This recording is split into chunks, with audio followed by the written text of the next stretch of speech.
Hey, everybody. We want to welcome you to a really special week in Beatles podcasting and in Beatles fandom. This is Tommy from the Blotto Beatles podcast. I'm here with the rest of the Blottos and a cavalcade, an absolute all-star lineup of Beatles podcasters, because this week we got the re-released, remastered Let It Be film. For the first time in decades, an official release of the Let It Be film. And I'm going to be honest, we just couldn't help ourselves. We threw out a couple emails to some of our best pod pals, and we wanted to talk about this movie. So we're going to go around the horn here. We're going to make sure everyone's introduced. Once again, I'm Tommy. I'm from Blotto Beatles. That's a show where a couple friends have a couple drinks and come together to discuss and rank a single Beatles song every episode. I'm here with some good friends from Blotto Beatles. I'm going to ask them to say, hey. I got my co-host Becker with me. Hey. I'm excited to chat. Hey. Yes, man. We have our executive producer, Scotty C, with us tonight. I'm here. And then we got our musical supervisor, the one, the only RB. We all know that B always stands for Beatles. What's up, RB? Present and accounted for. We're here with some great friends. First, you know him, you love him. He comes from America's Hat. It's Ethan Alexanian, host of the Fans on the Run podcast. Ethan, what's Fans on the Run about? Haha, it certainly is. Excellent. Concise and sensical as always, Ethan. Thank you. It's the podcast made by, for, and about Beatles fans. It's the only podcast hosted by Ethan Alexanian. That is correct, which is what makes it very special. Exclusive. We're also here tonight with the one, the only 50%, some would say the lesser half, I say the equal half of the Ranking the Beatles podcast. We got Jonathan Pretus with us tonight. How are you, Jonathan? Yo, I'm good. How are you guys? We're doing all right, man. And what is, for those who don't know, if you don't know by now, what is Ranking the Beatles? Ranking the Beatles is a foolhardy effort that I undertake with my wife, in which I have a list of the entire Beatles catalog. Every episode, we discuss the next song in a ranking that I've made of least favorite to most favorite, because I love them all. So yeah, it's a fool's errand that's been going on for a long time and has a lot longer to go. And Jonathan, some would say that you came up with the idea of ranking Beatles podcasts. I would say they're wrong. Some would. Personally. But, hey, we are also joined tonight. It was just good timing. Sorry. By the one, the only, Miss Erika White from BC The Beatles. Erika, great to see you again. So good to be here. And tell the listening audience, I don't know how they wouldn't know at this point in time, what is BC The Beatles? BC The Beatles is me and my co-host Allison. We want to be your best Beatles girlfriends. We talk about the Beatles, everything about the Beatles 24/8, as we say. Well, welcome. It's great to have you here. And this finally, is the second roundtable where we've only had 50% of BC the Beatles. So in my mind, I've never seen Allison and Erika recently in the same place. So I don't know that there's two people on this pod anymore. I think that's true. Only one was at Beatles Fest when we were there. Only one was on the last call. Interesting. That is true. But we were both at the Let It Be screening. Oh. I did see two of you when you came on a Blotto Beatles episode, but that may have just been because of the amount of drinks. The number of drinks I had. Yeah, I think so. Finally, friends. At a screen. Here we go. Saying double 4 crusties. There, you just heard him from across the pond, phoning in right now. 5 hours later than we are. We're at 8:22 EST right now. So what's that like? That's like 3:30 in the morning, 3:40 in the morning, right? If my math is right.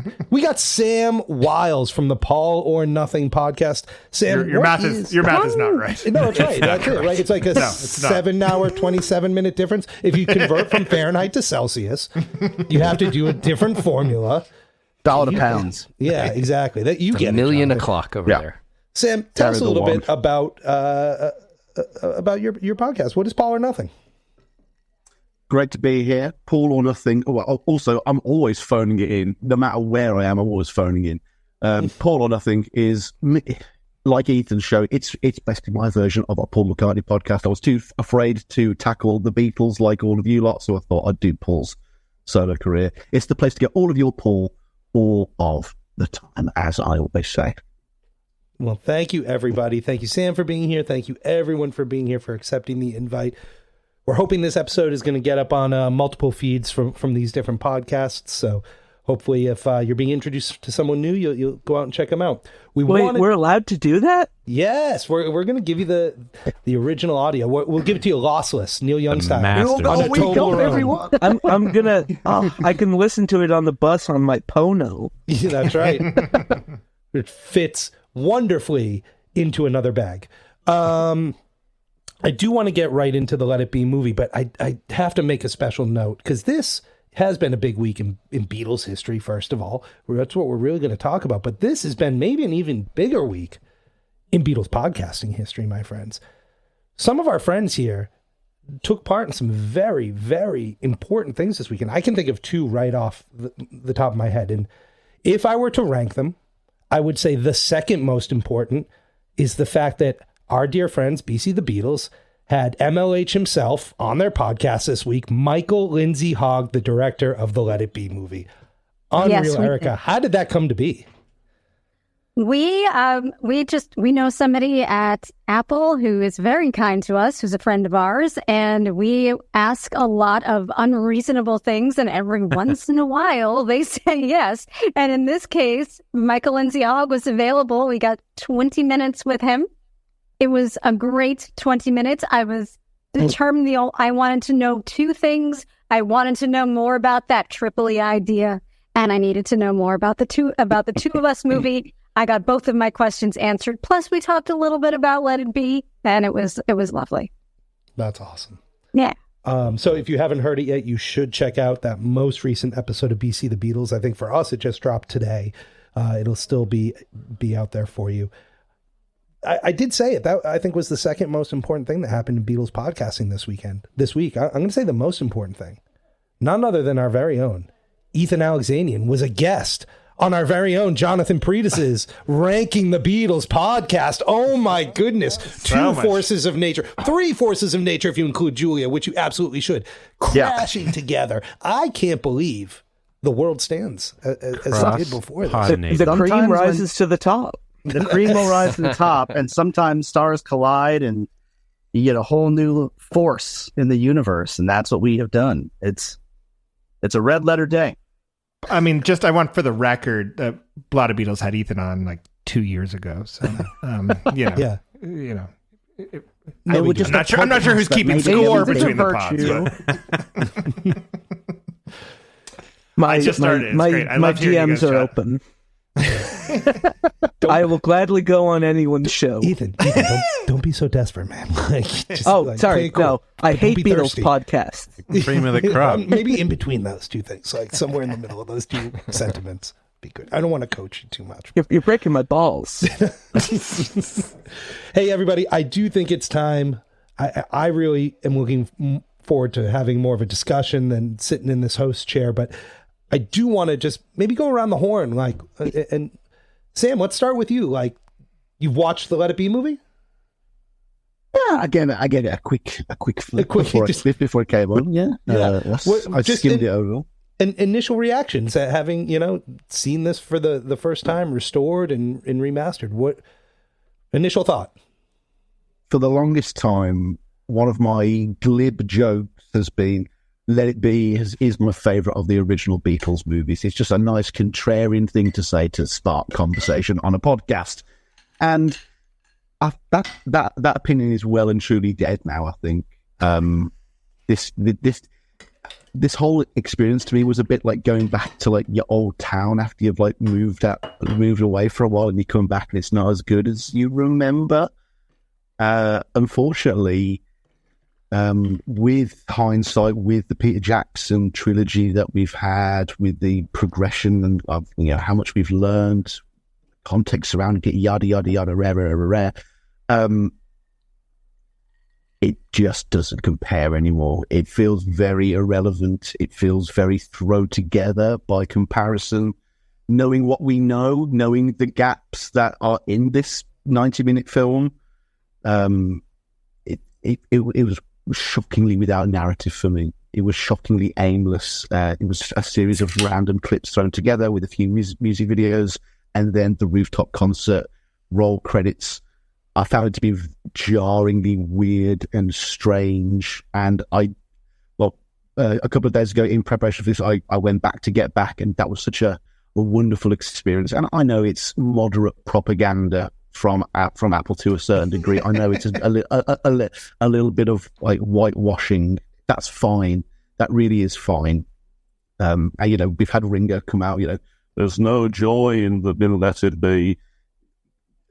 That is kind of true, maybe for the first kind of 20 minutes, but there is a lot of joy to be found in this movie. There are still those iconic clips, and you can't take away from that. But overall, let the record show that Sam has used one of his 4 allotted impressions on it. Yeah, so please note that. Wait, that wasn't actually Ringo?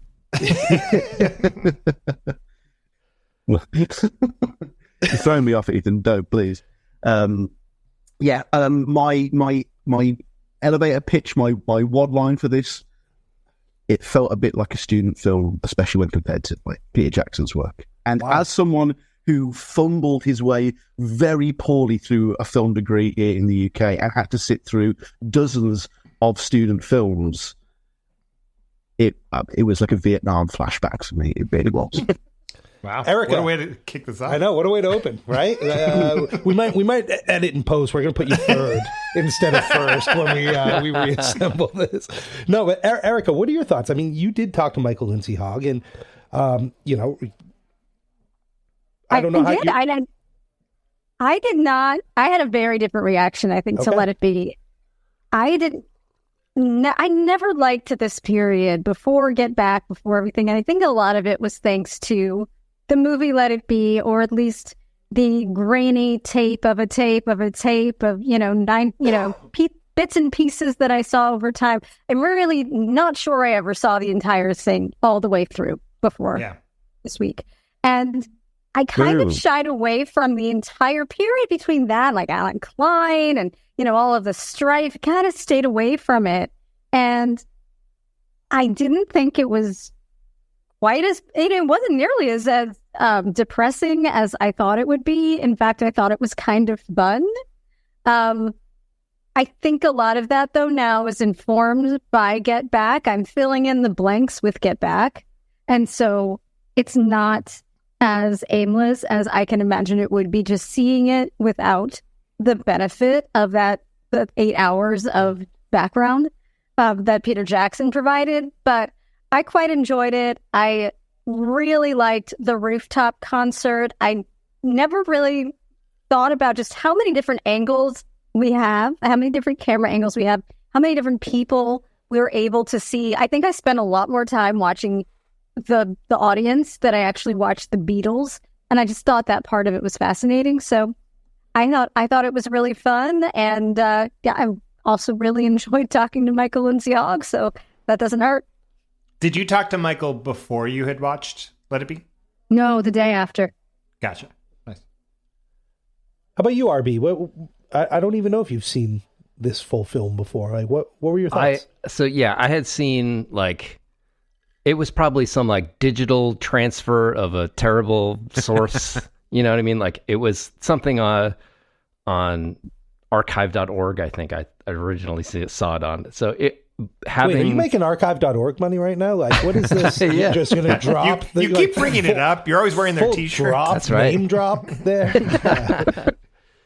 But yeah, having seen Get Back, I feel like that is that provided so much context to whenever I had watched that the first time.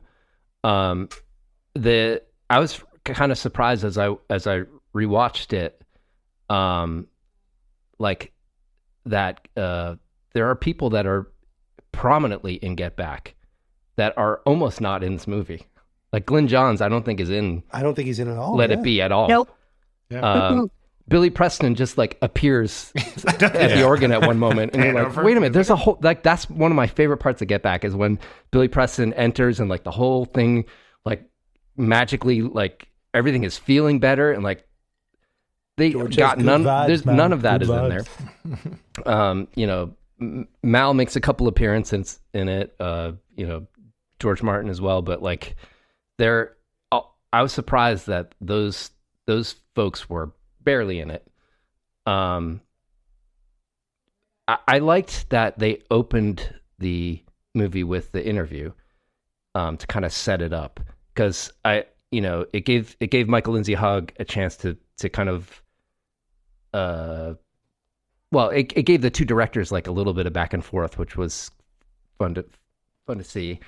And you got kind of like Michael Lindsay Hogg explaining that, like, Let It Be didn't get a fair shake initially, and like he's happy that it's out in the world again to be consumed and rejudged, I guess, or celebrated. But yeah, I think the dark kind of gloomy piece of this, I don't think that Let It Be as a movie is a sad, depressing story. It feels like some weird snippets of what I know was available through Get Back, but and I almost feel like when the Beatles are talking about it and having that memory, it's probably because like they watched more cuts than we've seen, right? Like we know that it's gone through a bunch of cuts, and like, are they colored by the fact that they watched it more times and more footage was taken out? Sorry, I didn't mean to cut into. I know we had interest. I think there was also some strange choices that made it maybe feel sadder than it actually is. Like opening up with like that Paul playing a exploratory classical minor piano thing is a weird way to start a Beatles movie. Yeah, it's just like a single lonely drumhead. Yeah, being brought out center stage. Like spotlight, interior, Twickenham. Yeah, a lonely drumhead. 2,000 drumheads. Yeah, torchlit. Yeah, torchlit by Arabs. Isn't that Michael Lindsay Hogg's whole thing? I want to go. Oh, they dropped the Arabs line in that intro in as the well. Intro interview. They do. 2,000 people. 2,000 in a people. desert. Yeah. Imagine if this movie really ended that way, though, the way that he cut it, and then imagine we jump from Apple and then we jump to the desert all of a sudden, like with 2,000 torchlit Arabs. Like, what if that was the flow of this there's film? no outlets out there. Like, we can't plug in an amp. You I would gotta say, though, not to plug my podcast at all, but if you listen to my interview with Michael Lindsay Hogg, I asked him to explain that in more detail, and by the end of it, I was like, "Yeah, Tripoli, I want to do it. I want to go." He really sold it to me. I was listening to that episode today, and he really does like lay it out, and you're like, "Yeah, I paid good money to watch this. Yeah, yeah, I'm in." RB, I'm gonna hop in myself because I think I'm agreeing a lot with what you're saying, especially like the breakup of the band. Like, this isn't a breakup story. We color it with that because we know the story of the Beatles, right? Like, we know that there is strife there. And I was amazed because I had seen this probably in the early 2000s for the first time on some like garbage YouTube link or something. And I was amazed at how much my own mind had filled in a story that is kind of non-existent in this movie. Like, we don't see George leave the Beatles. Yeah. That spat is a really small portion of this movie.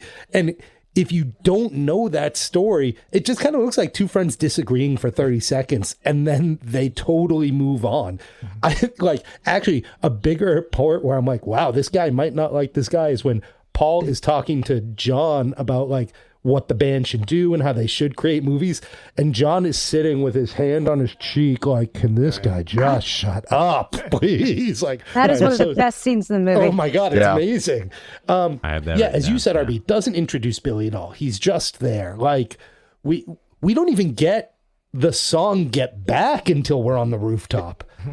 Right? Like, it is kind of this much more choppy thing there. Like, I forget who it was that said, where is the narrative here? I agree with that statement, but the flip side of that for me is I had filled in so much of that because I think I'd read so much about this time period with the Beatles, knowing the story, and was like, having seen this for the first time and no real Beatle, we didn't have the 8 hours of Get Back at the time, feeling in myself like, oh my God, this is the George Paul fight I'd heard about for so long. This is the pivotal, like, nearly breakup moment. And you watch it now objectively, you're kind of, that's not really there. So that was my big piece. Jonathan, what about you? What'd you think? Yeah, I'm kind of going to piggyback a little bit off of what everybody's kind of said to some extent.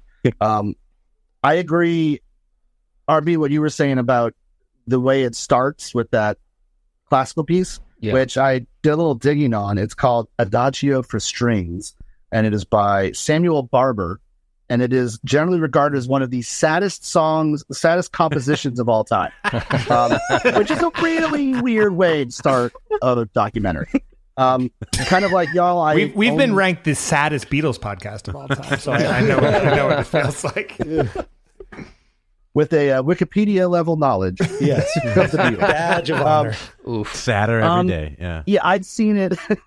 I'd only really seen it on YouTube as well, and the 10th generation, crappy version, and I don't think I'd ever made it all the way through. I think the last time I tried to watch it, I'm pretty sure I fell asleep.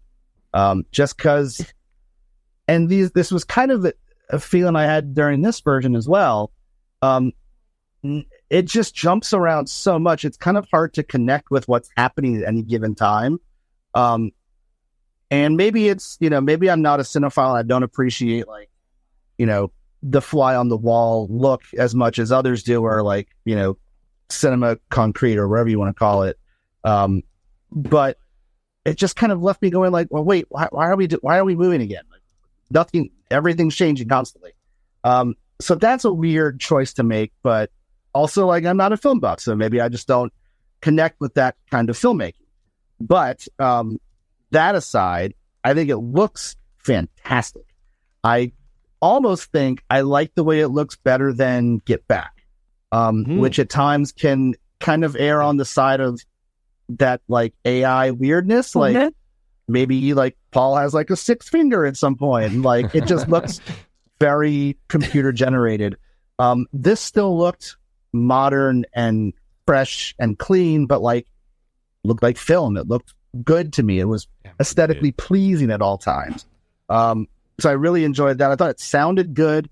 I really think the darker vibe around it was really informed by the way we've seen it in the past physically, the way it's been viewed and the quality it's been viewed in. And then also it's almost impossible to, I think, separate it from what we already know of the story. And now it's even harder to separate it from what we know about Get Back and what we've seen in Get Back.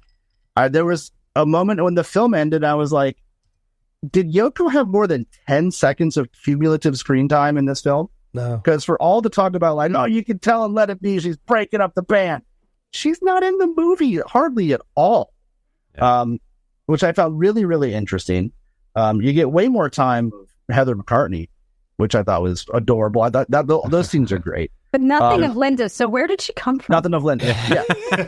Well, I think I read a quote that Michael Lindsay Hogg said that when he had the first screening of the documentary, that the notes back were less Yoko. Interesting. From one of the first takes, that there was too much Yoko in it. I wonder who that was from. That's two. It was worth it, though. It was worth it. It was good.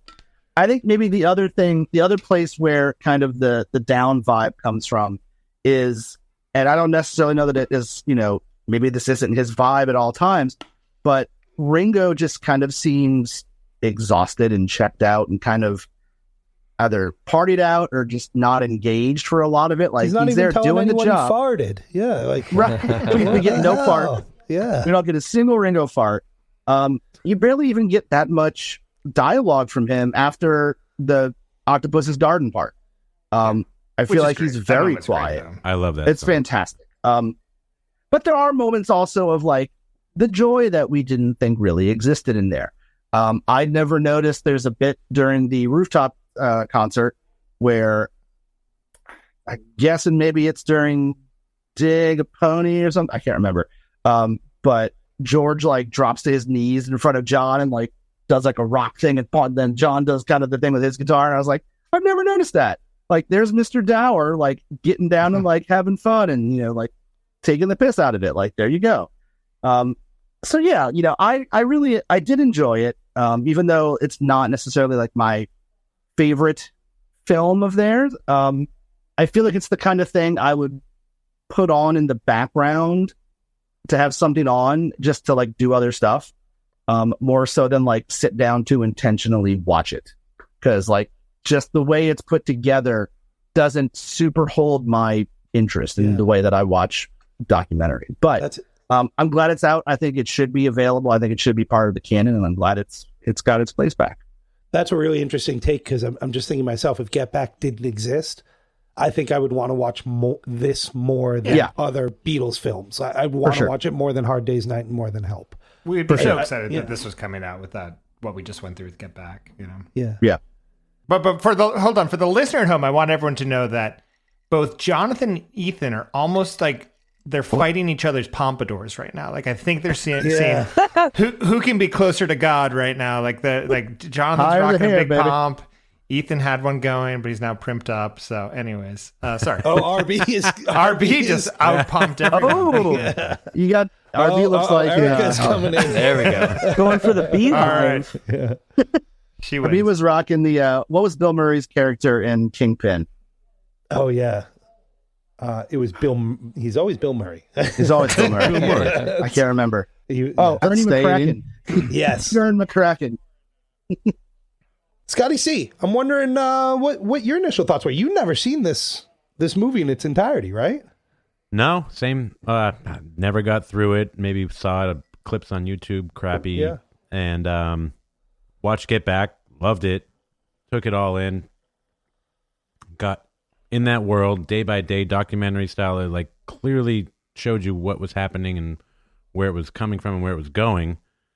And I have to agree, like, the edits on this, and like this is like a long trailer for Get Back. Oh, that's an interesting take. That's my take on it. I mean, it's 70-minute trailer for an 8-hour movie. That's pretty good. That's what I felt about it. I enjoyed watching it. Like, I'm not going to try and compare the two, because the amount of footage and the amount of depth of documentary, sharing is so much better on Get Back. But there were I'm not sure, was the Long and Winding Road like cha-cha thing in Get Back? Because I love that. That was really cool. Yeah, that was cool. Like a cha-cha version of that. I was like, I want to hear this. I wanted you to finish that. And then Heather, her being everywhere and like sitting at John's feet while they're tooling around on the old songs, and that was really sweet. I know she was in the other one too, but like seemed like more here, or just the way it was edited. And I also agree, like they just kind of like it just like was started and then ended. Billy showed up, and like you just didn't really know what happened without the stories that we had learned from our like readings or chats with others. But yeah, the Octopus's Garden moment, that's one of my favorites too. And when George Martin comes in and he starts doing like the he's singing the background vocals. I love that so much. It's like, you guys are good at this. So I enjoyed it, but yeah, I feel like if you have Get Back at your fingers, like, go there. Right. Yeah. Hey, Ethan Alexanian from the Fans on the Run podcast. We haven't heard from you yet tonight. No, you haven't. Yeah. What do you think about what were your takeaways from? Had you seen Let It Be before this in its entirety? Okay, the first time I saw Let It Be, my dad, when I was first getting into the Beatles, my dad was quite a big proponent of internet piracy. And so he gave me a thumb drive with all of the Beatles movies, including Let It Be. So I had that, 6th generation VHS Laserdisc transfer that I remember watching at my cottage. And just, I liked it for what it was. I haven't seen it for quite a while. I mean, the only place I knew it was available was Pornhub, actually. Wait, what? Yeah. That's a real thing. Sam posted about it the other day. That joke was mainly for Sam. How long did it exist on Pornhub? Like, that was a place you knew you could go and watch it because weren't checking for copyright? Hey, the shoe fits. He's not wrong. Before Hamilton appeared on Disney Plus, Pornhub was the only place you could get it. Wow. Because no one was checking. You guys have come up with some elaborate lies on why Pornhub is in your history. It's fine. I'm fine with that. You know, I'm watching. Oh, sorry, I'm watching Broadway. It's fine. You know. I was watching Hamilton. I will say, hot. He belongs on Pornhub. What can I say? Knock on the door. I'm watching Hamilton. The person in this equation I'm most happy for is Michael Lindsay Hogg. Because Get Back, or not Get Back, that's the other one. Let It Be has been shit on so consistently over the last, 54 years, that it's just become like, oh, Let It Be is this, depressing, dark film. And, even during the press for this, Ringo was talking about the original Let It Be like it was like a snuff film or something. Like there's no joy. Yeah. I really liked it. It was not as dark as I remember it. And it's, if you're not in the mood to sit down for 8 hours to watch everything, Let It Be is for you. And it actually comes off feeling, I will say, it felt like a slightly more positive vibe than Get Back at points. Whoa. Like I felt, you don't see George quit the Beatles. You don't hear a secret teapot conversation. Yeah. It just feels like the Beatles. You don't see. What I'm really disappointed about is that they seemingly erased all mention of Magic Alex. I thought that too. So when I rank us on Letterboxd, it's only getting a 4 instead of a 5. Anything without Magic Alex automatically loses 20% in your estimation. Did I already say the Simpsons thing? Yes. Oh, I think so. You talked about the Simpsons. You're reading my mind. I haven't said that yet. No, it's like when all the nerds got mad when The Simpsons went to streaming because it was cropped in widescreen, like I think Get Back was. I think there should be an option on Disney Plus that you click it and you see the movie as a ninth generation VHS transfer, just to make us all feel a little bit more comfortable. Turn the brightness all the way down on your TV. And even in high resolution, unlike Get Back at some points, the Beatles don't look like plasticine. You get that nice film grain. Yep. Well, thank you very much, sir. A fine take from start to finish. We appreciate that. They call me Ethan. Concise, never misses the point. Alexanian. They call him First Take Ethan. That's what I've heard. Yeah. He's the Jay-Z of Beatles podcasting. Yeah, just gets the Canadian Jay-Z. Yeah. Hey, I got it right the first try. That's it. My co-host, my brother-in-arms, Becker. We haven't talked about this at all in the last 24 hours. We always put a moratorium on this stuff. When I texted it 6:30 in the morning yesterday and said I finished watching it. Tommy had watched it at 6:30. I had woke out of bed and Tommy was like, "I watched it. I'm ready." I'm like, "Wow, that's amazing." Some of us are dedicated to the craft. Like, I don't know what to tell you. Putting in the hours. Impressive. Had you? I don't even know the answer to this question. Had you seen the entire Let It Be before this?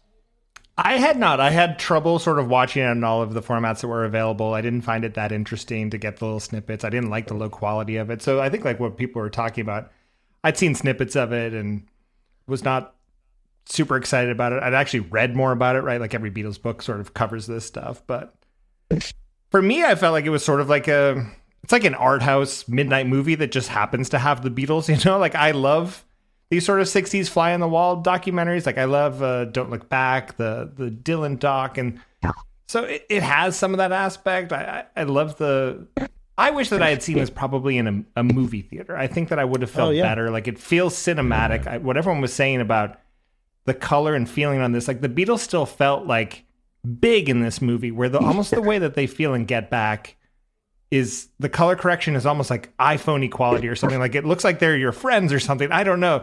But this one, like they still feel like movie stars are far away from you. And I like that feeling of it. So I wish I had seen it in the theaters.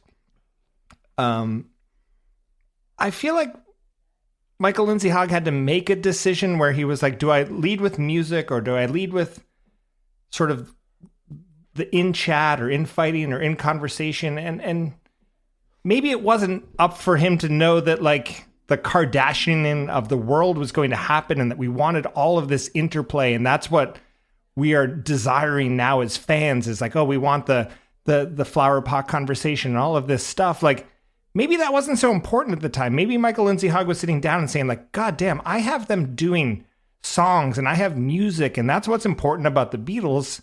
And that's what I'm going to put in this film, right? Like, I have the infancy of songs. Now, clearly he blew it by not showing us Get Back from the start to finish, right? Like, that's so glaringly missing. So maybe that blows my entire thesis. But I feel like he was like, I'm going to, this is making music and I'm going to show you Beatles making music. So I felt positive about that way, but ultimately I'm with everyone here where we now have Get Back. And so I think we have the luxury of thinking about this completely differently. When will I put this on again? Like you said, I think this is a good, hey, I'm going to put it on in the background. I want to sort of see this. I want to feel this a little bit again. The rooftop feels amazing. It looks so good. So I'm excited about that. But Erika, you saw this in the theater, and you went to the premiere. What was going on there? Set the scene. Who was there? The premiere was, I went to the New York City premiere, and it was first a Q&A with Michael Lindsay Hogg, and that was quite short. And then we saw the movie and then kind of spent some time drinking and hobnobbing with some of our Beatles friends. I sat between my co-host on one side and Rob Sheffield on the other side, in the first row, just giddy with excitement about everything. A friend of many of these pods, Ken Womack, was there. Got to hang out with him for a little bit. Oh, the Woe. Love the Woe. Yeah, love the Woe. He's great. Turn of the neck. Big Woe. Big Woe. Everyone's throwing up Wu-Tang. Everyone has just done Wu-Tang or Wings hands. It's a Wu-Tang. Celebration of the Wu-Tang. Wu-Tang Clan. Wing-Tang. Love that guy. But Becker, you're totally right in that it's a different experience cinematically. And we sat like in the front row, which I never do for a movie, but in this case I wanted to because I wanted a really good view of the Q&A. And so we're looking straight up, which meant that the rooftop concert had this almost feeling of realism because we're looking up at it. You got some rooftop upskirts, is what you're saying. You were you were right there, yeah. Yeah, and I'm always looking for a chance to see up Paul's skirts. So. Yeah, I get it. Same, yeah. Yeah. But it was great. It was so much fun. And seeing it that big, you really got to focus on the other people watching it. Like, I don't know if any of you noticed, but there's this one guy and he's standing on the roof behind the Beatles in a crowd of like office guys, and he's younger and he's wearing like a blue sweater. And the whole time he's like, fuck your dad. He's the only one around him. And he's the so best excited. lunch break I've ever been on. Yeah. If I ever quantum leaped, that would be me. I'd be like putting in the blue sweater guy. Like, quantum leap. There is on that notion, there's some fun moments I think that you catch in this, and I think they're in Get Back too that I just missed. But Michael Lindsay Hogg is getting excited about the music. Like when they cut to him sometimes, like he's kind of grooving or he's bopping his head or all. Like I feel like he seems very involved through this, and at this point we don't know what day it is or whatever, but clearly it's probably been a little bit of a grind. But he seems to stay excited about everything. Like I don't know.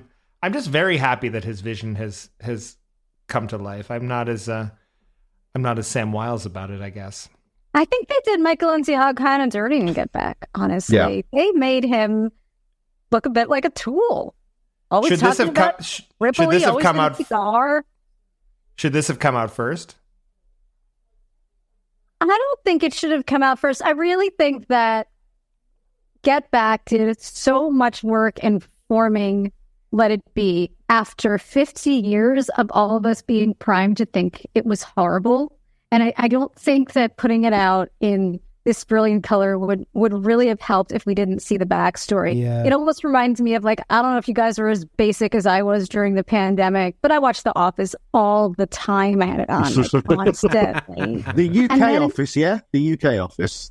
Well, I watched that too. I watched all of them. But you guys put a season out in the UK and you're like, oh, we're doing a whole season. It's like 3 episodes of shows. I'm like, oh, what are you doing? It's like a season in the States is like 24 shows. Like, Yeah, sorry. That's because in England they're like brevity is the soul.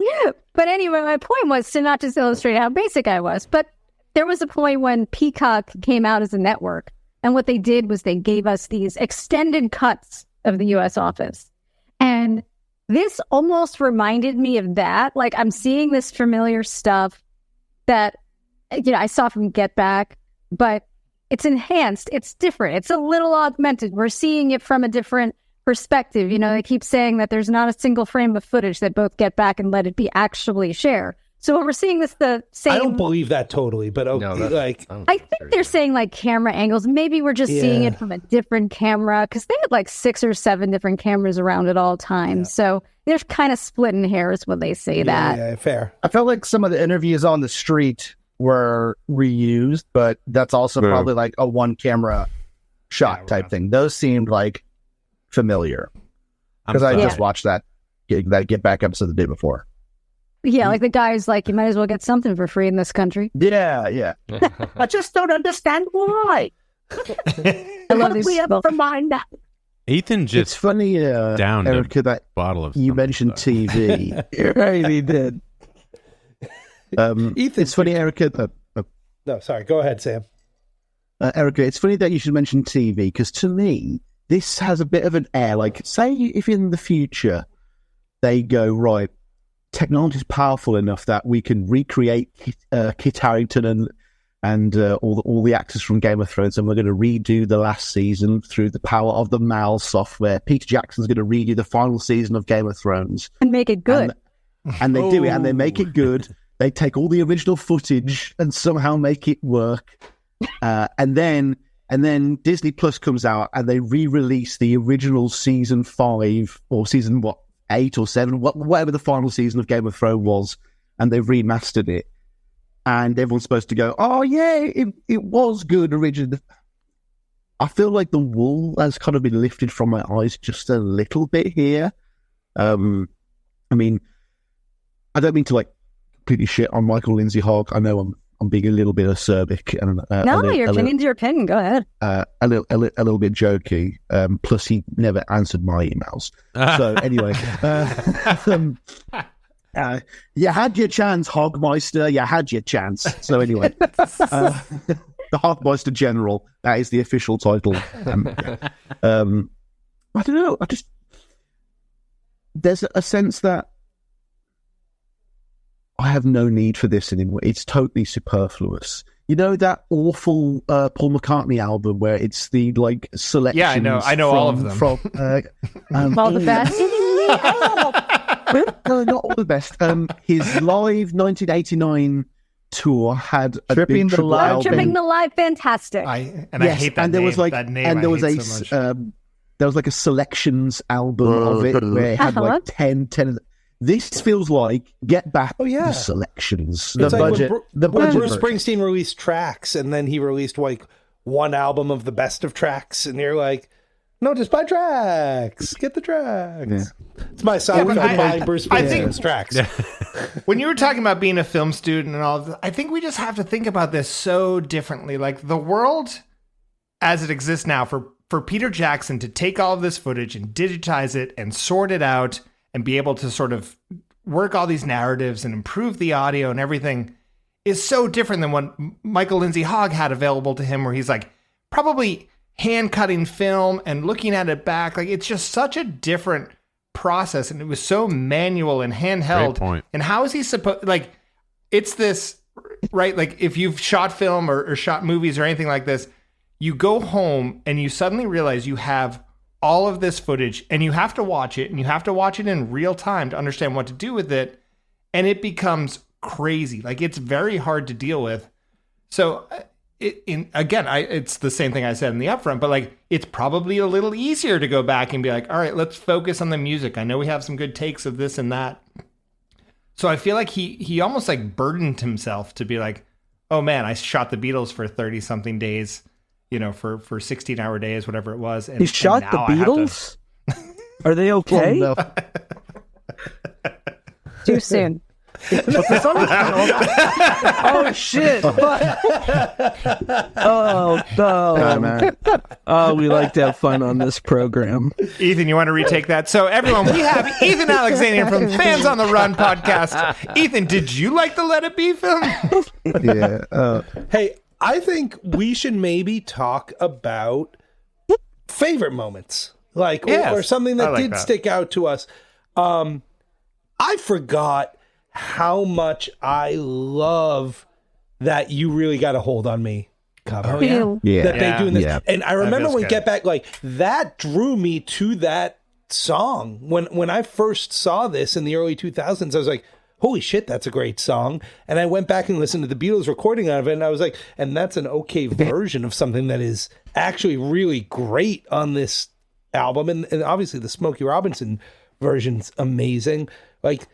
That brought me to that song, and I was really excited to see that again, and it kind of even exceeded my expectations in this viewing. It's just unbelievable. It's a lower key, and the way that George is putting himself into it, and he's reestablishing himself in the band after quitting. I just love that moment. I think it's really, really fucking cool. Yeah, I agree. That one of the best. Really good. Yeah. Anyone else? One of the best. Great moments. I'll throw one out. I really like. I'm a big fan of the Besame Mucho bit. I think is fantastic. Oh, Paul sounded like Pavarotti. It's great. I know. It's incredible. Yeah. For a second, I was like, what is that? Silly, but it's so fun. And I also, and I've loved it since the first time I heard it on Anthology was the version they do of Rip It Up. Yeah. Yeah, is awesome. I've always enjoyed that. So it's nice to see them do that. I really enjoy that. And then of course the Rooftop is amazing. It's just absolutely killer. Jonathan, if I piggyback on the Rooftop, I think what I love in that moment is when the police, what do you call them Sam? You call them bobbies? Coppers, we call them running coppers, mate. Yeah, you took that from us. Can I ask a question about them? Were you doing an impression of an Englishman in that one? Because that's number 3, if so. No. I'm doing an impression of an American doing an impression of an Englishman. Okay. It's actually very nuanced. Still number 3. Still impression number 3. But why damn film student? Why do they wear the hat with the strap that comes it's just so above inefficient. above the chin? It serves no purpose. It's awful. And if you watch it reminds me of a horse. Our police serve no purpose. All right. I'm gonna. Those hats do make them look like they're on their way to their community theater performance of Pirates of Penzance that night. It's a little bit silly. It's a goofy hat. Yeah. It's a weird hat. Sorry. Yeah. I'm going to piggyback on favorite moments, though, in that I feel like when the Bobbies show up, Paul gets just a little bit more excited. I think he likes playing Get Back there and being a little defiant and a little bit like, ooh, all right. He's naughty. Well, he sings it. You're going to get arrested. He's like, he just gets in. And it's in Get Back, too. But I like that moment where he's getting revved up about it, right? The Beatles are playing live for the first time and the fucking cops show up. When I was in a teenage band, the cops showed up all the time and we would sort of love it. They'd be like, oh, you can't handle what we're doing. Scotty and I played in a cover band of 40-year-olds playing Creedence on Cape Cod. Our covers, town had 3 police officers, I think. And there's a great bit in Get Back that I was bummed is not in Let It Be, where so the cops show up when they're doing Don't Let Me Down, I think, for the last time, if I'm not mistaken. And McCartney looks back and sees him and gets Billy Preston's attention, and he's like, look behind you. And it cuts to Billy Preston, and he looks behind him and sees the cops and does the kind of thing that you would do in class if you got caught staring at a girl or cheating, where he kind of goes, huh? What? It's looks around it's such a great moment of nothing. Yeah. Like, Jonathan, as a professional podcaster, has just done a lot of body work, which we know plays well on the radio. So thank you for that. But on the radio. I can't believe no one else has brought this up yet. George Martin rolling the sleeves up, playing a shaker during Dig It. Oh my God. Oh yeah. Unreal. Just getting down. Yeah. Like just, and he's so into it. He's into that weird, janky, probably pretty bad song that they are making. Like, it's awesome. It's even better because you never see George Martin. Even in Get Back, you hardly see him. Yeah. I know. And there's all this strife around him with not really being involved. And then you see him and it like slowly Just pans over. And there he is. To the most going hard with the dude. shaker. It's like, wait, did you have a reefer, George? How did you get those sleeves up to the elbow? Like, what happened here? Who's the bald Casual chap, George. Cooper, who does percussion in the concert for George? Ray He reminded Cooper. me of him. He reminded me of Ray Cooper. Yeah. Yeah, so when me and the lads used to get together, they used to hand me the shaker. And, Is that 3 or 4? That might be 4. We're calling it 3, I think, but it's close. Yeah, because Getting you love him. really It's a perpetual 3. Yeah, it's free impressions. forever now. Yeah. So what do we think about the... Other favorite moments? Yeah, Erika, what do you got? Yeah, I've got 2. So I'm gonna take my 2. The first is One After 909, which is I love the song.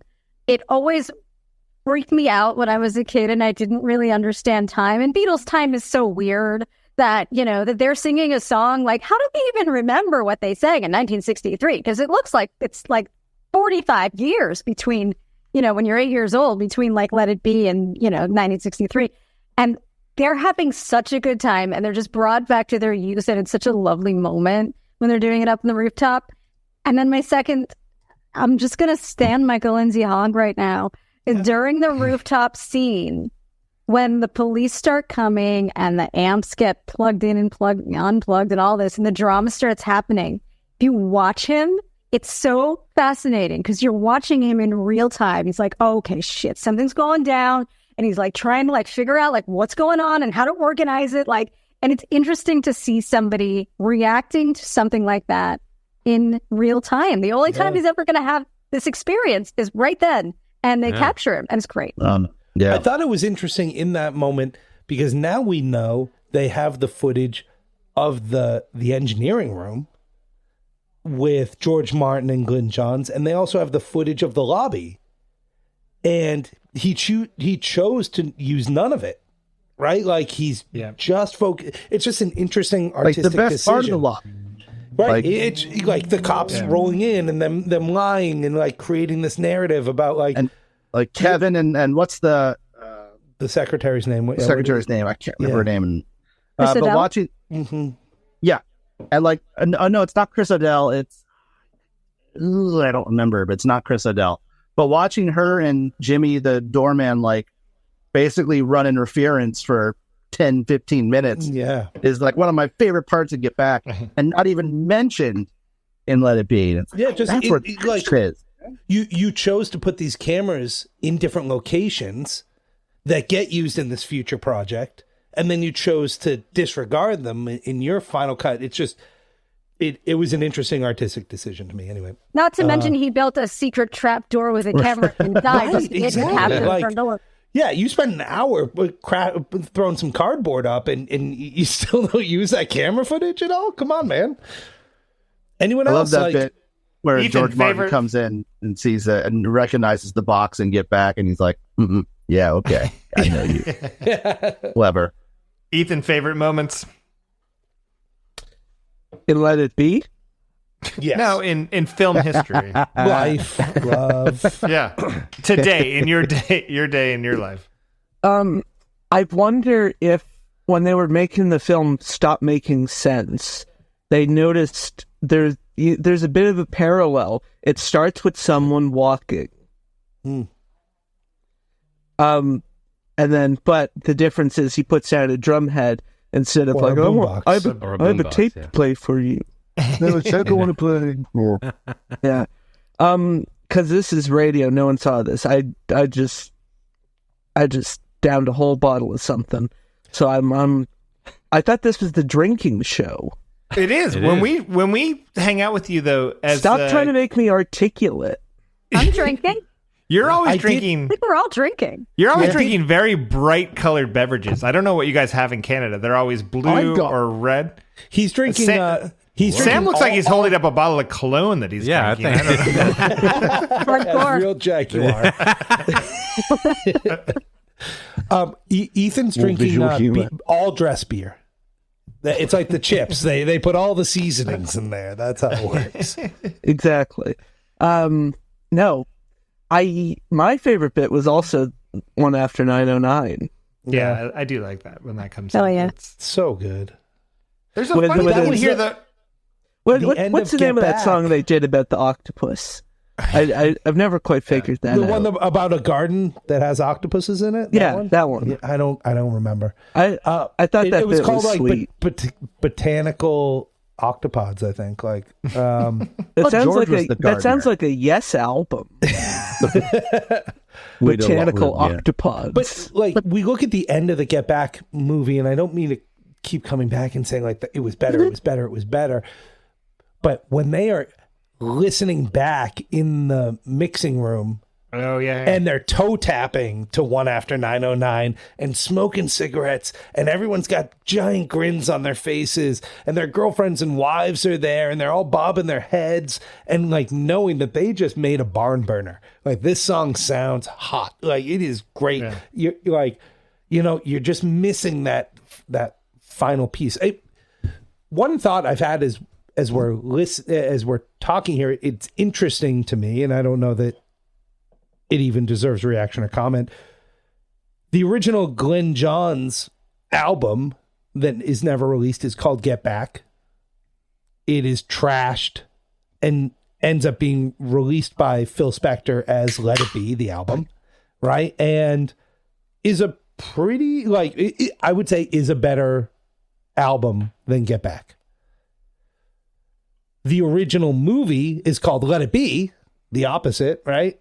By Michael Lindsay Hogg, is trashed and panned by critics, is then remastered and called Get Back. And so we've got this like reciprocal relationship between album and video that I don't know. I don't know what that means, but just an interesting thing. And also the Beatles skipped every possible premiere of the Let It Be film in the beginning and in the reissue. Because they knew it felt nasty, and I think it must have been hard to create the product for that moment if you were there, because I think it probably did feel heavy. I think there were, especially if you were at Twickenham, it must have felt like, God, like there are not great feels here.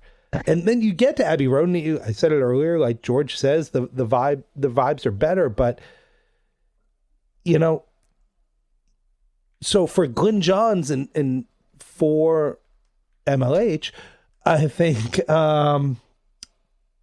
because they were there, it's hard to pull themselves out and create a narrative from it. It's a little easier for Phil Spector to pull it out and be like, nope, this is actually the best stuff that came out of this. I wasn't there to know the emotion, the feeling of that take.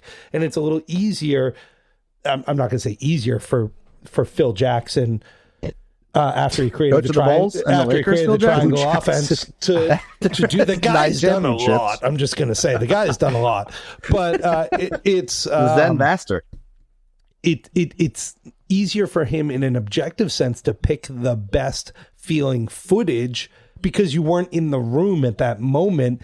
That knowing that 30 seconds before this, there was actually a fight between these two guys or something that colors this in a different way. Well, I think it's really easy to get bogged down into the process of making a record or creating a project of whatever magnitude it is. And I do think that the sessions on the whole kind of fall prey to that, in that they get bogged down by trying to make something, and they don't really ever seem to know what it is they're making until kind of the tail end of the project. But I think also, like, one of the other big things that Get Back kind of explained to me, but also Let It Be drives home, is like this is kind of just the relationship of being in a band. Like, it's a super intense relationship. There are arguments that we see on screen that maybe seem a lot more important or intense than they probably actually were in real time. And probably the things that are more impactful are things that we don't even get because we're not in that band or we're not in that group. And we don't know that relationship as well as we do. We still don't know the ins and outs of it. And I think, anybody that's been in a group of any kind that creates something, whether it's, a band or any kind of creative entity or, group entity that creates something, like that relationship gets real intense in ways that like other people, outsiders don't get. And I think we see a lot of that in Let It Be, but it's not always the way that we maybe see it. Like, I think like Becker, the scene you were talking about where Paul's talking and you just see John's face, that seems a lot more telling to me than the Paul and George argument does. That seems more realistic of like where that relationship might have been at the time. And I, clearly there's some probably funny Paul moments in here, period. But I also feel like he's dealing with things very directly. Like, I do feel like he's talking to George, like as a brother, as a man-to-man thing. Like, I think he's like, when he's like, I hear that everything I'm saying annoys you. Like, I feel like that is pretty honest, like I don't feel like it's an awful moment. And honestly, when, Ethan is fully cocooning right now, so I'm a little moderately distracted. But I also proof of life. What? I've had way worse fights in recording studios. Yeah, that's what I was about to say. I think that that moment right there is two like really just frustrated musicians. Yeah. Like they're just frustrated at each other, but also frustrated at the situation they've been put in. Yeah, they're up against the timeline. Incubator. And Paul is trying to like he's a timeline of Paul's creation too. Like, let's to be honest, right? Well, yeah, but Paul they all agreed to it though. In a way, Paul is trying to direct, but he's also trying to just expedite the creative process that they normally do. But he's like, we know how to write a song, we know how to do it. And George is like, yeah, we just play it and play it and play it and play it, and eventually we discover our parts. And Paul's like, we don't have time to do that. Like, this thing has to be done in 12 days. Like, we don't have time to play this song shitty. It's not Ringo's fault. Gotta make the magic Christian. And it's got to be really frustrating. I'm gonna make new Blotto Beatles shirts that say "I blame Ringo." but like 1969. Still mad at Ringo bumper stickers. Largely, George's part is like he's the lead guitar that kind of like is adding decoration to like the foundation of this song that is largely Paul's, right? And it's like I equate it to like George is trying to put frosting on a cake that is not baked yet, and Paul is trying to like, all right, if we stick this in the microwave, we can make it bake faster, and like and like it's just like they're just butting heads at like they all clearly know how to write songs, and he's just trying to rush it. And some desperation or something, yeah. It's like but Paul is so right about George's part on "I've Got a Feeling," right? Like what he's describing to George on how to play that guitar, like that descending part that's just falling and has no steps. We're all putting our hands up. Let the listening audience know we're all putting our hands up. Actually, I really liked that part. That part is so good, but I think Paul is right in correcting that, It's the weird choices they made. We see it in Get Back. He teaches Ringo through miming and drum talk how to play the drums on "Don't Let Me Down." He goes like, no, it should be, and he puts two hands up. He goes, it should be cha cha cha cha cha cha cha cha cha cha cha cha cha cha. And that ends up being the drum part for the verses of "Don't Let Me Down." Like, Paul understands arrangement like nobody else of like what is going to make a final product sound better. That's why I want to hear from it's a ride. I want to hear from our greatest Paul stan right here. We have Sam Wiles on the phone, who's dedicated his life and his work to Paul McCartney. How do you feel like he comes off in sort of this whole show, this whole edit? I know we have Get Back. how do you feel about how he comes off in Let It Be? Well, it's funny because quite recently, what's his name? Dave Gilmour came out and said, I've watched Get Back recently, and I can't believe they released that. Paul looked really bad in it, and supposedly this is the one where Paul looked really bad. And I think a lot of it is purely down to, it's almost like track listing. I think the placement of the scene with the spat is just frankly too early in quite a short film, and I think it colours the rest of the project in a weird way that it probably isn't warranted. I mean, as a little aside, Paul is always right. I don't think there's been a single occasion where he has been proven to be wrong. Agreed. Amen, brother. Sure, wait, did Erika? Hold on, Erika. George's solo in Taxman. You just co-signed that comment, Erika? Oh yeah. Oh, all right. Okay. I think Ethan did as well. Yeah. What? Look, Yes. All of my best friends are smarter than me, and they're better than me at almost everything. And I'm like attracted to that genius, and I know that they can be frustrated when, say, we're jamming in a garage together, and I'm just doing like the root notes on a bass guitar, barely keeping up. And it's like, no, Sam, you just do this, boom, little, bing, ding, ding, ding, bing, bing, bing, bing, and like he flips it around and then like does a backflip. Sam, you're too kind. Yeah, oh my God, Sam just did a backflip like on camera. That was freaking crazy, you guys. It's 7 in the morning in the UK. So agile. And Sam is and all without a backflips. drop of rum, as Jack Sparrow would say. But I think like that is Paul in real life. I mean, the frustrated genius trope is embodied in him, and it must be so annoying that the world isn't just Agent Smith's copies of himself that he can dictate to like play all of the. Yeah, and one is Billy. I need more.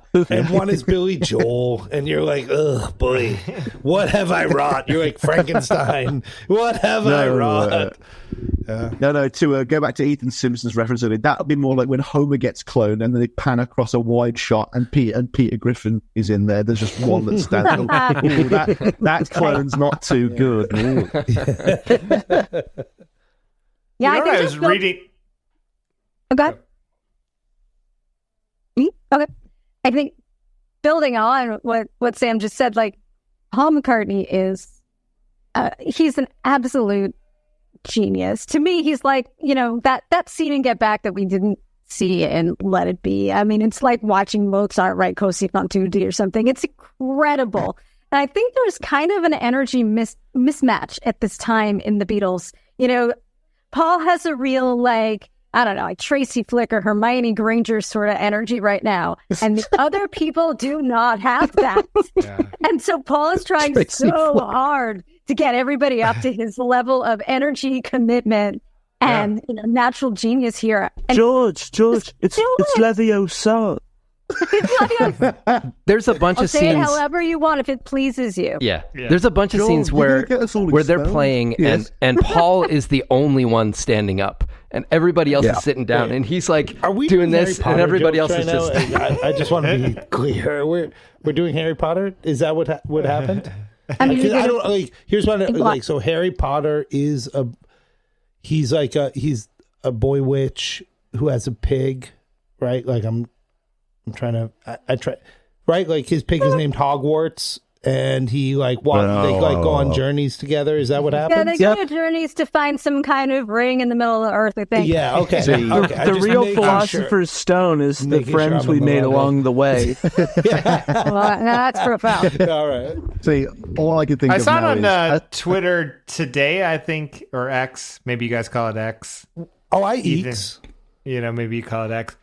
But the timeline I thought that was pretty crazy is that the distance between like Let It Be and Help as a film is like 5 years time span, which like seems pretty wild when we sort of lay it out. Like when you consider that we've almost done Blotto Beatles for 5 years. When you think about the time frame, of these things where you're like, the evolution of the Beatles and what's going on and all of these things, and like it happens so quick now that we're sort of reassessing these things and talking about them. I do think we're entering a Let It Be era. era where like you and I are going to start fighting. I'm frankly pretty sick of you.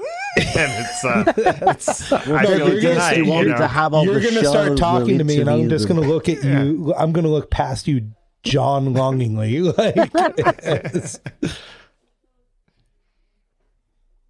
I just feel like whenever we're on the show, I'm just annoying you, but I'm not trying to get at you. You know? Yeah, it's about the pod, man. Like it's just about the pod. A bit of enthusiasm from Becker, you know. I felt that was just like really earnest. Like I don't know, you know, like.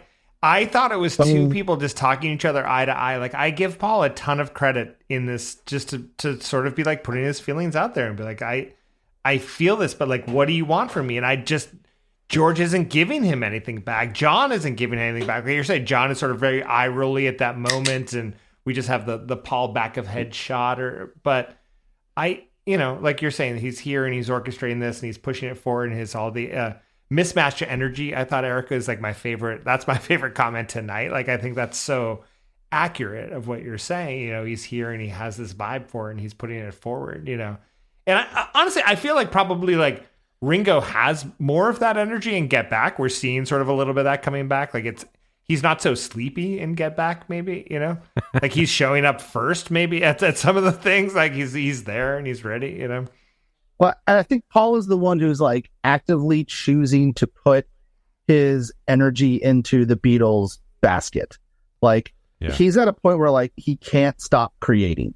He's just making so much music. It's just coming out of him so fast. And so John's got nothing. Yeah, he's desperately trying to get everyone to keep up with it, but he's also the one who's like, you know, George has been putting his focus into Indian music and into doing the Wonderwall project. Into the Hare Krishna thing and like all that.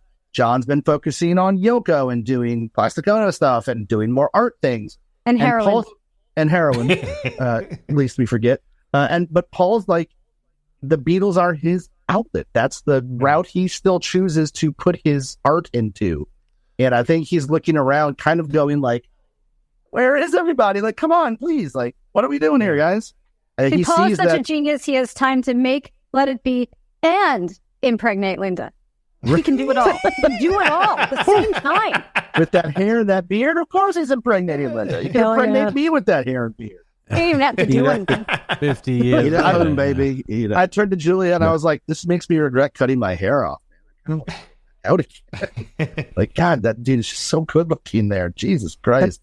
Unfair. Everyone's coming in already feel like, even when George is playing the I Mean Mine stuff, and he's like, I don't fucking care if you put it in your show or not. You know, like musical. Whatever. You know, they're already like I didn't even care about this song. They have this attitude. Yeah, let me play you this fantastic song, but I don't fucking care if it ends up in your film. You know, sorry, Sam. I'll give you an excuse. Do the George Harrison voice for what I was just doing, please. I don't even care if it's in your film, MLA. It was worth it. We're giving you the pass need on that it. as well as grotty. Yeah. And so, like, that attitude of it is clearly, you know, not in the spirit of things, you know. And so, you know, every circle needs a center, and in Let It Be, it's Paul. That's and like Paul said in Get Back, Daddy's gone now. Like he's trying to fill the void that Brian Epstein left, and they don't have anybody yet. He's doing his best with that. Yeah. Nobody's buying into what he's trying to do, but he's doing it. But on the back of that, you know, you have this fly in the wall thing. You have this sort of funny vibe of the entire thing. I do feel like I come out of it a little bit when we sort of get to the before the rooftop, the performances where Paul is doing everything. The band is direct to camera. I do feel like it suddenly gets a little funny when they do Two of Us and Long and Winding Road. It becomes a performance film all of the sudden. Like, it was interesting. That does feel startling watch. To me. Paul, I forget if it's Let It Be or Long and Winding Road, you know, because very similar setup. Paul looking at the camera the way he does, like singing to the camera, is exactly the same way he sings to the camera less than a year earlier on Hey Jude. Yes. And you're like, and he looks so wildly different. He like, his eyes and his mouth and his tilt are the same, but his hair and everything is so different. And you're like, it's just a clear sign of like the hard road the Beatles are on, of like 6 months is 4 years for the rest of us, of like what living is. I mean, in his defense, he that's not Paul McCartney. Paul McCartney died. Fair. That's fair. Yeah. He's doing his best. He's doing his best. William Shears. I see why you're so popular on Truth Social. Hey, we talk. That's all right. And it's funny you said the Hey Jude thing, because that comes up in the sort of George fight a little bit, where it's like Paul says, right? It's like when we were talking about Hey Jude and like, should we play guitar all the way through? It's always 6 months difference, you know. Like I think around 6-8 months. It's wild. But you can see like the frustrations that they have been having have gone back. Like it's not like in the moment we're having a fight. It's like it's been Paul has been a little bit directing or like suggesting to George what his part should be or whatever it is. Like it's like there's a bunch of times in this where they're playing along and like Paul will just kind of like sing out a part where he's like, I want a lead guitar part here, and it's gonna go and like he kind of like mimics a voice, and then like sometimes occasionally he'll scat a part, and then occasionally like George will play something similar and like he'll get like a little nod of approval, and it's like, this is a weird dynamic that's happening right here. Yeah, and it's that classic George quote about between White Album and Let It Be, right? He goes out and hangs with Dylan and the band, and he's like, I came back kind of jazzed about music and what it can be and like what a communal group looks like, and then I was back in the winter of discontent with the Beatles, like that. It was just kind of the same old stuff of being directed at and all that, and a lot of ego and a lot. It's hard to fault Paul. Super talented and has an idea of arrangement and vision and all of that. That John has let go, and then George has his thing that he's like, I also have 30 bangers that I would like to play, but you guys don't want to do them. I don't know. Paul never let George forget that he was 13 years old. Always 13 Always treated him like a little kid. Never it. really acknowledged the growth that he had. Yeah. I think it's funny because the Ringo moment starts with Ringo and George together, right? Like this beautiful moment starts with sort of without John and Paul. It's kind of the lesser Beatles. Right. In a way. Yeah. And I don't want to say that because I celebrate them in my life all the time, but that it starts with them, and then George Martin comes in. Like, it builds on this funny thing, which is not part of the Beatles anymore. Right? Like, George and Ringo, and then George Martin comes in, and then John ends up coming in. Like, in the shot, we see John he gets his cigarettes first, drums. And then he goes out to the drums, and Yoko's with him, and so you see that moment slightly differently. He is part of it, but I do feel like there's something we keep coming back to. But I feel like there is still something so special about George helping Ringo with that moment, and giving up the songwriting credit as well that he clearly deserves. Like he should steal like half of Ringo's entire Beatles inheritance legally, but he doesn't. Good guy, George. It's. I think they're all doing fine. I'm happy for all of them.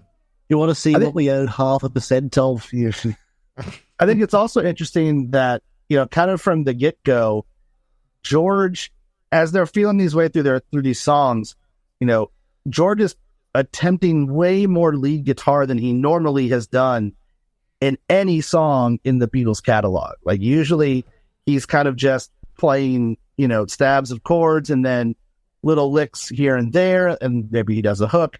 But there are moments where he's just kind of noodling throughout entire sections of songs, either through a wah-wah pedal or through a Leslie. He's just constantly trying to find counter melodies and lead parts. And it's almost like he's heard like what you Claptons are doing and what kind of more of the Guitar Hero guys are doing. He's picking that up and not trying to just stay kind of as like the occasional little lead guitar guy. Like, he's trying to kind of step out of that role and be more of a guitar player, which is kind of an interesting place because a lot of those songs in the sessions, he's kind of stepping all over whatever else is happening, trying to find his parts, which can make listening to some of those tapes kind of challenging sometimes. So everybody, I think we're probably getting pretty close here. Anyone, final thoughts, final takes, final moments you want to celebrate from the Let It Be movie? What do we think? I'm happy it's out there. I'll probably throw it on occasionally. It made me more excited to watch Get Back again, which I haven't really gone into in the last year or two. Get Back has been a good go to sleep thing for me. Like in times when I'm like, I'm struggling to fall asleep or whatever, I put it on and it is comfort food. And I don't know that this will be. My final thing was like, I wonder if the Beatles would have been better served by being like, hey, let's get to a studio and practice and rip a bunch of oldies and do like a covers record. And that's, I think if they went out and they were going to do a live show of that, they might have been jazzed on it, and that might have led them to the next thing a little more. But isn't that the death of every artist when it's you might be right. You might be Rod right Stewart does the American Songbook. Like that's like I am immediately changing the channel, you know. Yeah, but if you saw them up there back was always on tougher. the rooftop or in the desert doing You Really Got a Hold on Me in the way that they did it in that studio and practiced it, they're not dry yet. You know what like they're not at the end, you know. They're going to that as a comfort place, but John's all of them have dry songs right now, man. It's like procrastination for them. Yeah. It's preventing them from dealing with the issue head on. We're not on the same page. Songs aren't coming for everybody as easily. We're not connecting.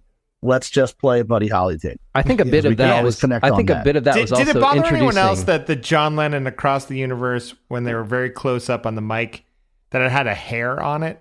And I'm like, why didn't Peter Jackson fix this hair? I'm like, we have all this technology, and we have this bad like mustache. It would mustache hair like to John Lennon's mouth. Like it's one or the other. Like they didn't have the budget for it. Like, it's like, fix this. It's awful. It's very distracting to me. But sorry. Anyways, I want everyone to have their last thoughts. Yeah. Anyone else? Final takes. What is your final say or something you didn't get out to talk about Let It Be? Erika, I have one more question in your follow up. When you went to the Let It Be premiere, were there any Beatles associated folks? Like, Sean Lennon was there. He was there, okay. And he zipped out before the reception, but I did see him coming in. Elvis Costello was apparently there too, which I would have totally geeked out over Flowers in the Dirt with him. So I'm glad I didn't see him because it would have been embarrassing. But those were the two guys. Two big FPs. I do a very like to good hear that Elvis Sean was Costello impression. Let's hear it. Okay, and never mind. I'll work up to it. I like to hear that Sean was there because I feel like there hasn't been as much fanfare about this versus Get Back. So yeah, and I kept thinking about Sean the whole time too. Because can you imagine if you had footage of your parents before they got married, before they had you, like in love in the beginning? Like how crazy that would be to watch. 11 seconds of your mom.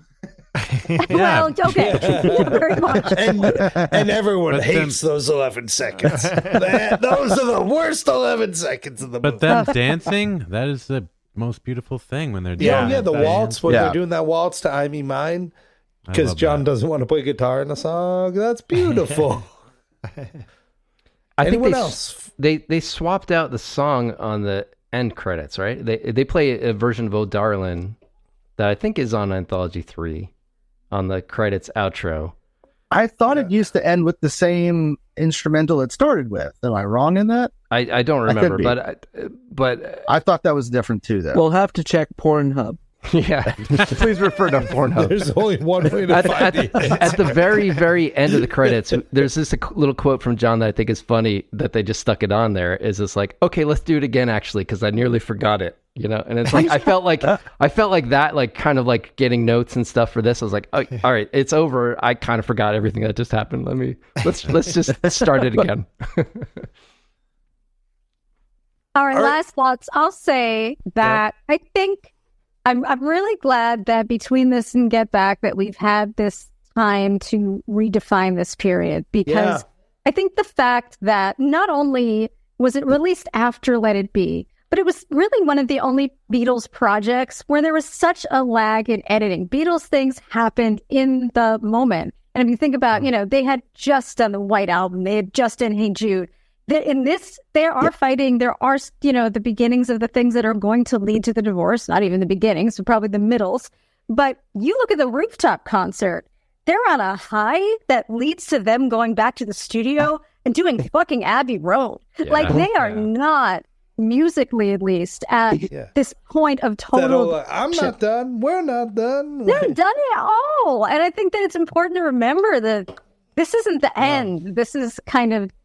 it's almost the end, but this is kind of the dawn of their final, rebirth as a band. I love that idea, Erika, of the concert being the thing, like the Rooftop being the thing that spurs them to do the next, because George especially is so against, like, I'm not going to climb up on the chimney to play. And you watch him, and he's having fun up there. Like, they're in front of people again. They're having a like, you're feeding. He's the one that turns the amps back on.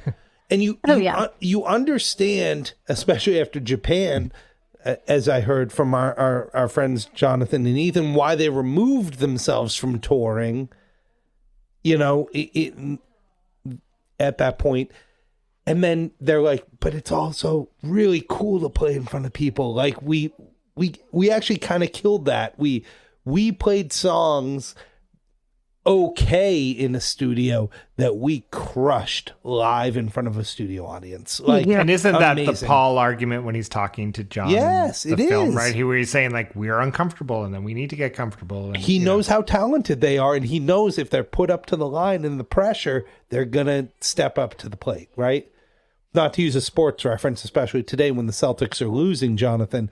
I know you're a big Pels guy. Celtics, we out. It don't matter to me right now. You guys are talking about it all. No, I can't. Can we just C's tonight? No fucking sports ball talk. Can we keep Sports ball. But not to mention, the cops came, and I think that really pumped them up. I think they got really... I think they had fun, They finally had fun for the first time in a while. That kind of, like, tickles their rebel fancy a little bit, And George, clicking the amp back on is kind of the most punk move. I like that. Being like, So Mal is shutting the amps off, right? Mal is sort of like in that shot. Mal is like, all right, a cop told him. Well, the cop is looking right at him. You're like, you're going to turn that off right now. Mal in that moment. Look, because Mal said, I'll give you one more song. He thought he was giving the right compromise. They didn't tell anybody else what he was doing. So. Yeah, that's true. It also made me laugh because I rewatched the Rooftop from Get Back, and they overdub the sound of the amp, like the toggle switch on the amp clicking on and off. He does it so loud. Like, guys, come on. We don't need that. GarageBand click sound. Yeah, pretty much, yeah. Sam Wiles, we see the sun rising behind you over the rooftop in the UK right now. It's majestic. I can't believe you hung out with us until sunrise in the UK. Amazing. I'm going to call an audible right now. We're about to wrap up. But I also know, Becker, we do have a couple voicemails that have dialed in to hear from this cavalcade of Beatles podcasting stars. Like, and you probably have to pick through the thousands. I'm going to ask you to pick through the thousands. Maybe we only the cream. Only the cream. Yeah, let's play the cream of the crop. Maybe say, well, I think about the movie. No, you will, but you have to wait until it's at least noon in the UK. I think at this point. So I'm going to play a couple of them. These are some random ones, but just like pick out of the 500. Just pick like maybe. I'm going to play this. I think you guys can hear this one. This is Paul McCartney. Word to your moms. I came to drop bombs. This is what happens when we have an open solicitation for voice. Well, I can't believe Paul called in to just like drop a quick rhyme. I'm going to try. Great flow, Paul. Again, that wasn't Paul. Paul died in 1966. Hey there, Can't guys. stump me. Yeah, unnamed listener from Canada here. I've got another bone to pick with you guys. I know who this is. I don't know if you're too sober or not this time. You still need to fix that. I listened to the last one. Still need to get a hang on that.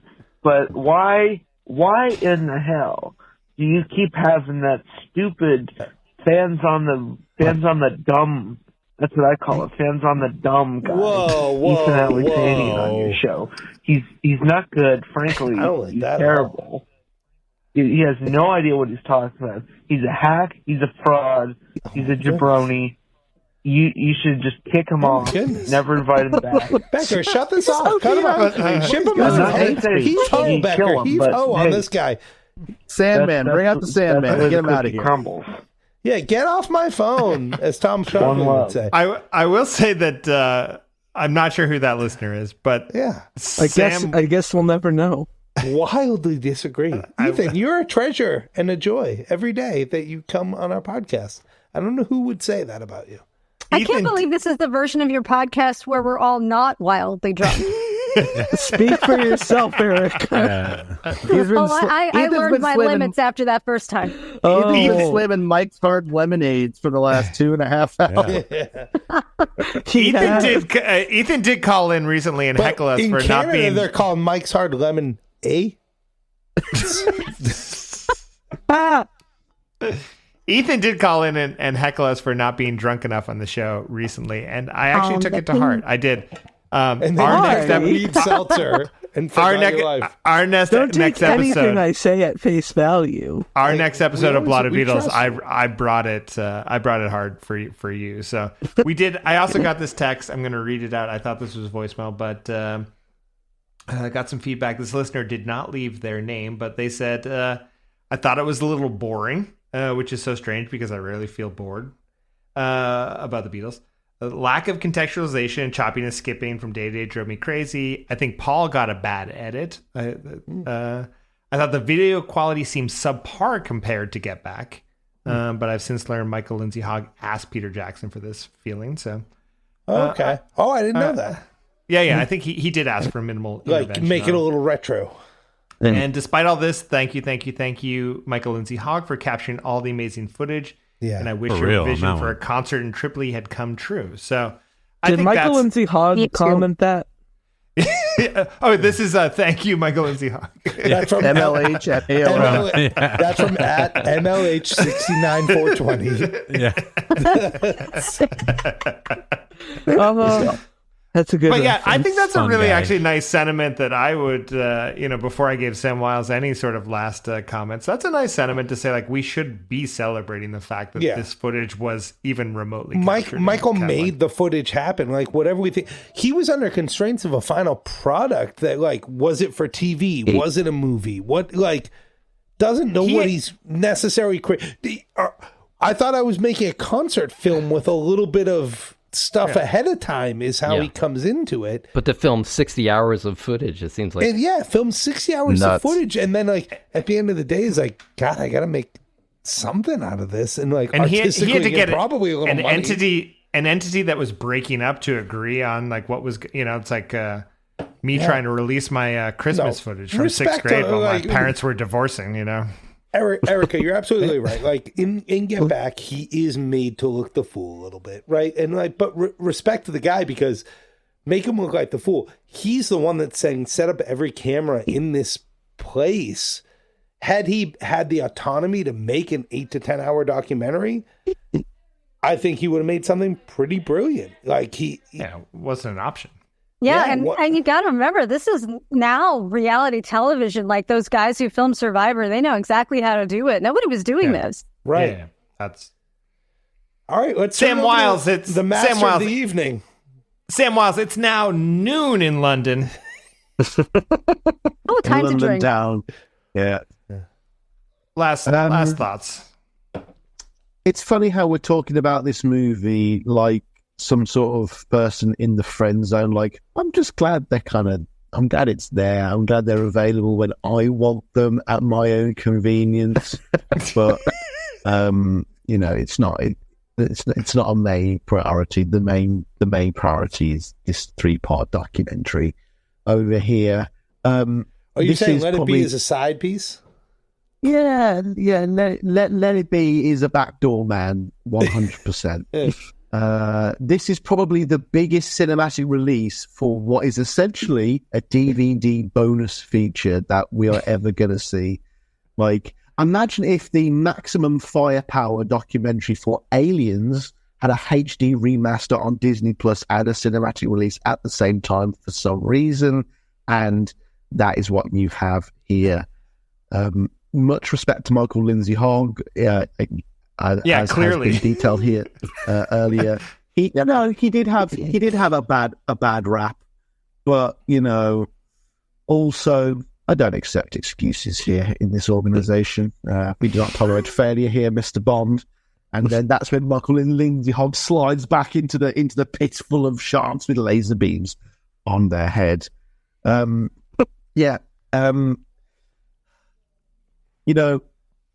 was a bit Ethan did earlier that's definitely going to get cut, but to one up him here, how in like medical research that there were horrible things done in the past, but it's like no, but because of that we got the cure for yada yada yada. This is like the horrible pre-World War II experiments on like people in Tuskegee that then became Get Back and the medical establishment that to provide today. Some context. A lot of people holding their foreheads on the Zoom right now.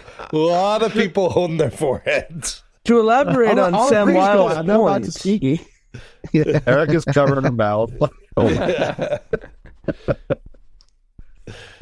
She laughed. I'm absolved. It's fine. For the audience out there, I compared what Sam's referring to. You're fine. Okay, let them guess. It's even funnier if they just. And we cut. We cut. Yeah. I'm ready to do my Elvis Costello impression. Yeah, if you want. We'll release the 8-hour documentary later. I can do my Elvis Costello impression. We'll give you that. Go ahead. Okay. All of his songs, I love Elvis Costello. All of them. I did good and it is true. I did good and it's pretty good. It's pretty good. That's my Elvis Costello impression. It's pretty great. Yeah, I'll give it to you. Hey, everybody. We just... you didn't ask what I thought. Oh, Ethan? Yeah. What Ethan did and Jonathan get some last hacks. I apologize. I thought we went around the horn. We did not. Ethan, final. It's good. Pretty good. It had the Beatles in it. It had the Beatles in it, and I like the Beatles. Ethan, are you more likely to watch this again or put on Now and Then? Good question. No comment. Well, answer the question. Answer. Can I just put on Stop Making Sense? No. Take off your big suit. You're in a bit big David Byrne phase right now.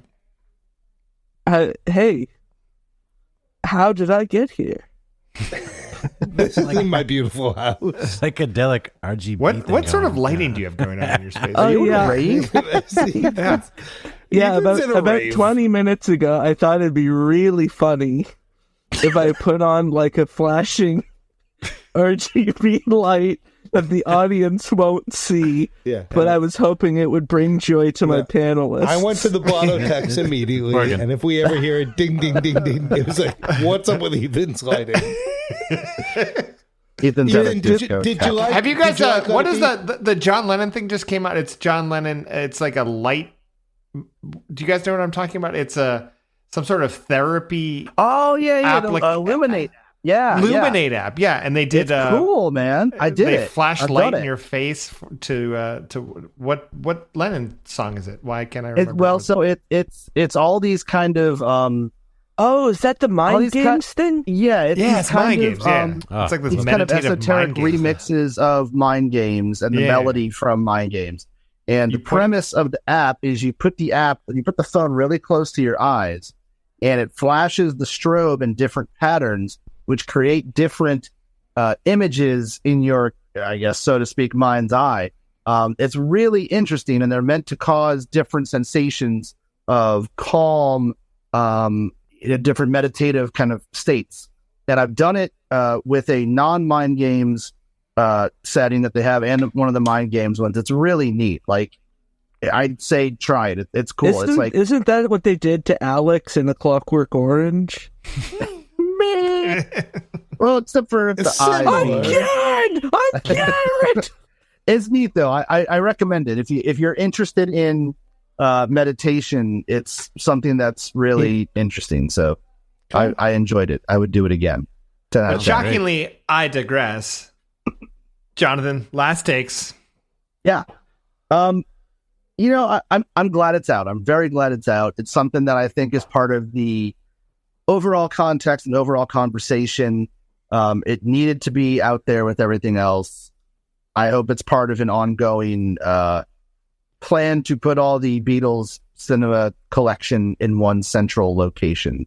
I enjoy it. I mean, is it my favorite thing that they've put out? No.